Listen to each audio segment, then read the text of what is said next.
Go watch a movie. That's the Rambam's opinion. You're on a mission from God. Yeah, the Ramban doesn't hold that. And so it's funny that the Ramban holds that on holidays you have a mitzvah and a third to go to shul, or maybe to the Mishkan, I don't know, maybe to shul, but you don't have to daven. So it's funny, like that. I know you're right. You gotta be seen. So all those guys, this is important. All those guys that hang out in shul. Okay, so let's say he doesn't fast. By Malachi does work. V'leikaru mikra kodesh. He doesn't call it holy. Doesn't say the prayers or go to shul. Maybe Yom Kippur shouldn't atone. Talmud Leimer Yom Kippurimu. We say it is Yom Kippur. Mikal Makkah. It is Yom Kippur, and that means that it atones even for that fellow. It's a problem. And the Gemara goes on. V'tarvayu stam sifrahu. And both of them are stam sifra. That doesn't go in. Stam sifra is Rabbi Yehuda. It's supposed to be Rabbi Yehuda Rabbi Eily, but it was. I guess the Gemara here assumes that it's Rabbi Yehuda Anasi is editing it. So. The Kasha Nadadi, we have a contradiction. Does Yom Kippur atone or not?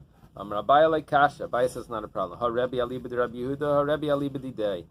Rebbe's opinion was said in one place, quoting Rabbi Yehuda, and then Rebbe's own personal opinion was said otherwise. The Tanya was taught in a Bais Rebbe Yomer. Kol Aver Shabbatayra, all sins that are in the Torah, Bein Asatshuva, Bein Lo Asatshuva, whether he repents or doesn't, Yom Kippur Mechaper. Yom Kippur atones. See, it works. Chutz mi peirakal, except for these things, if someone is peirakal, in other words, he says, I'm not keeping any of the mitzvahs. Megala panim b'Torah, or he gives interpretations in the Torah that aren't acceptable. Rashi says that certain parts of the Torah that are not relevant. Timna haisa pilegesh, Moshe Rabbeinu shouldn't have written. Mefer bris, or someone probably returns the foreskin. Mefer bris basar. Shemasa tshuva, that if he repents, then Yom Kippur mechaper, then Yom Kippur works. But if for those things, if he doesn't repent, then Yom Kippur mechaper. So we have an answer. The answer is, it's Rebbe's own opinion that Yom Kippur atones for everything, except for those things. Rava Amar Hava Ha Rebbe. Rava says that no, Rebbe holds both of these. And Aliba de Nafshei. Hava Ha Rebbe Aliba, but it's his opinion. Where did Rabbi say that Yom Kippur doesn't work if you don't repent? That's only for the sins of Yom Kippur itself. The loy mechaper, that Yom Kippur doesn't atone. No, so you can't get atonement while you're doing the sin. On Yom Kippur, he's eating, so Yom Kippur is not going to atone for the eating. Right. That's the next one. Oh. So if you don't say this, so karis Yom Kippurim l'Rebbe. Given the b'chol shaita v'shaita mechaper, how do you have kares on Yom Kippur? Because he's getting atonement simultaneous with the sin. The Gemara says, 1 second. That's not a proof, because we can do this differently. We can explain how this would work. My kasha, what's the problem? Dilma David avidita kula laila. Maybe the whole night he was sinning, and in the morning he dies. And there was no day that appeared to atone. Tenach kars the laila, but kars the yamameh mishkachas. But how do you have a kars by day? You just gave me an example for by night. So it's my kush. Dilma bahadi the kachal nama. Maybe he's eating bread. While he's eating the bread, chanka seyumtza, a piece choked him and he dies. Umis. He didn't have a moment to get atonement. Inami. This guy died. That's normal? Now we have the Heimlich maneuver, so which saves lives. You know, I've been in places where people were choking, and if not for the Heimlich maneuver, they would have. Several times. I did it once at a Pesach program. I was choking on it. Yeah, it saves lives. I've done it on babies, infants. Oh yeah. I mean, mamish. Inami. Everyone should learn it. Yeah, it's German. I don't know. So maybe you should give the class that. I don't give the class. Inami, or else David Avidite Samach Lashkia Sechama. He did work right before Shkia. Inami Bahadi the Avid Avidita Paskamar Lashake. Or maybe while he was doing some work, the axe went off and broke his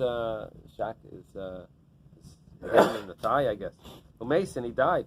That he doesn't have a moment for it to get atonement. Okay, so that can't be a proof that it's a that the sins of Yom Kippur can't doesn't atone for, because it could be Yom Kippur does atone. So how do you have kares?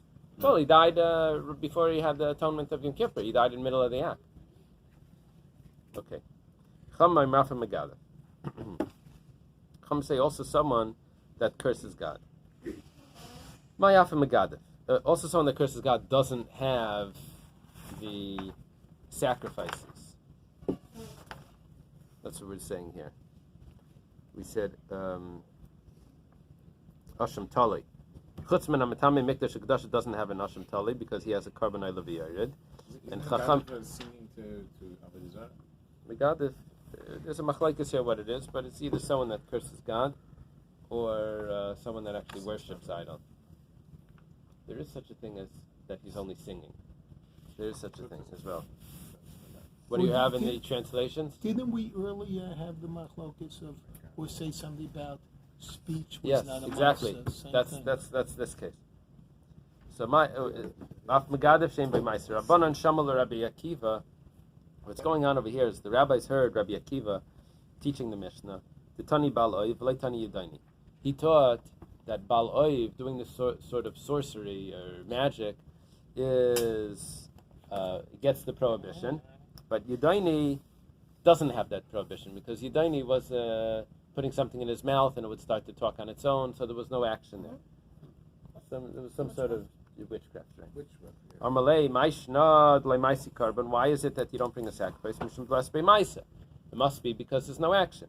Well, Megadif Nami Lesbe Maisa. Megadif also. Cursing God also has no action. Taner Rabbanan. Started in a brayso. Megadif may be carbon. Megadif does bring a sacrifice. However, never by kares, because it says kares. So if there's kares, anything that's on purpose is kares. By mistake is a sacrifice. The Gemara says a klalo. You think that's a rule? Anywhere where there's kares, on purpose, so by mistake is a sacrifice. But Pesach Carbon Pesach, if he doesn't bring it, there's kares. Bris Milah, if he doesn't do it, there's kares. Balei Maisi Carbon, but doesn't bring a sacrifice for not doing them. Achikama, this is what it means. Megadif may be carbon. Megadif does bring a sacrifice.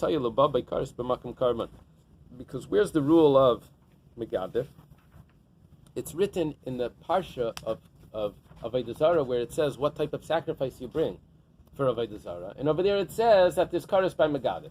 So because of the location of where it's written in the Torah, that tells me that there's a sacrifice.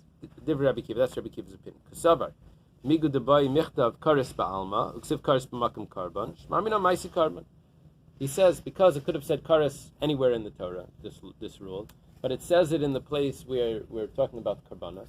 So therefore he brings a carbon. And it says he carries a sin. Oh. He says cheta yisa, he's talking to the rabbis. See, what happened here is the rabbis told him back that, what do you think? When it says Megadif over there, it's talking about someone that cursing God. It's not talking about someone that's cursing God. It's talking about someone that's worshipping Avodah Zarah. So he tells him, you say that Megadif itself doesn't have an action, and therefore that Megadif without an action has no carbon. So Mao Megadif, what is Megadif? Mevarech es Hashem, he curses God. Elakaris diksiv l'mayasa. So what does the karis go for? Amrilei likin karis l'mekalal. So someone that curses God gets karis. Diksiv l'mekalal cheta yiseshu. It says over there that he carries a sin. By Pesach Sheni it also says that he carries his sin. Malahal and karis afkan karis. Just like by Pesach Sheni, there's karis. Also by someone that curses God, there's karis. Tan Rabbanan, as a Shemu Megadif. It says in the pasuk he cursed God. Isi ben Yehuda says, Kadam Aimer Lachaver Girafta Hakara V'Chisarta. When it says Megadif, he learns it that it's not Megadif, it's Megarif. Megarif means to scrape away from the plate. This is his example. And he's taking away some of the plate itself. What is he referring to? that he's someone who's denying God. Kasavar megadif mevarech es Hashem. He's cursing God. Rabbi Elazar ben Azariah imer kadam ayim lechaveir girafta akara v'leichi sarta. If someone tells his friend to scrape the plate, but don't take away from the material itself. What does this mean? Kasavar megadif hainu oved avodah zara. This is someone that's serving to an idol. That's what you were saying. It's not actually serving an idol. He's serving to an idol. He's doing something, some sort of service there.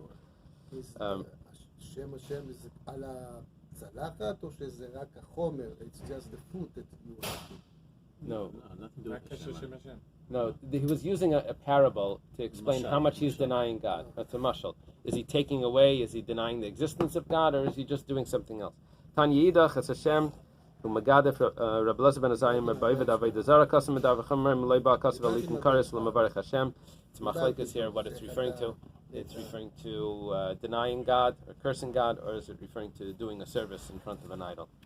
So when it says in Mevarach Hashem, it says it's using the words of blessing, but it means cursing. Yeah, it's a